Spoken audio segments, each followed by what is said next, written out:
एक कागज पे ताबीज बना लें। ਅਸੀਂ ਤੇ ਸ਼ੁਰੂ ਤੋਂ ਹੀ ਇੰਜ ਹੀ ਕਰ ਰਹੇ ਹਾਂ, हम तो शुरू से यही कर रहे हैं। आप उस पर एक बड़ा दायरा बनाए, ठीक है, उसमें फिर एक और दायरा बनाए, ठीक है, समझ गया।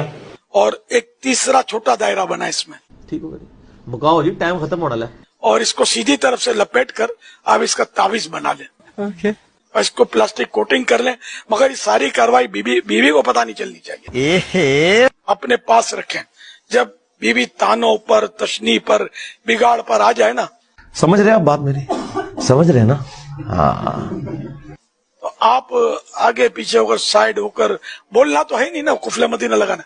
आप चुप करके बैठ, सीधी तरफ के दांतों के नीचे दबा लें। हाँ, सीधी तरफ के दांतों में दर्द है तो उल्टी तरफ लगा लें। ये भी ठीक है। और ये क्या, अब दांतों से उसको ताबीज को पकड़ के रखना है। अब वो जितना शोर ज्यादा करे ना, उतना आपको ताबीज को दबाना है। आप देख लेना, फिर पैगाम देना कि वाकई किड्डी किड्डी कहानियां करांदे ने, और फिर कहंदे ने जी अली फिर साडे चिंगे लांदा है। ये नुस्खा कामयाब हुआ। इस ताबीज की मैं आपको इजाजत देता हूँ। काम चुक के रखो।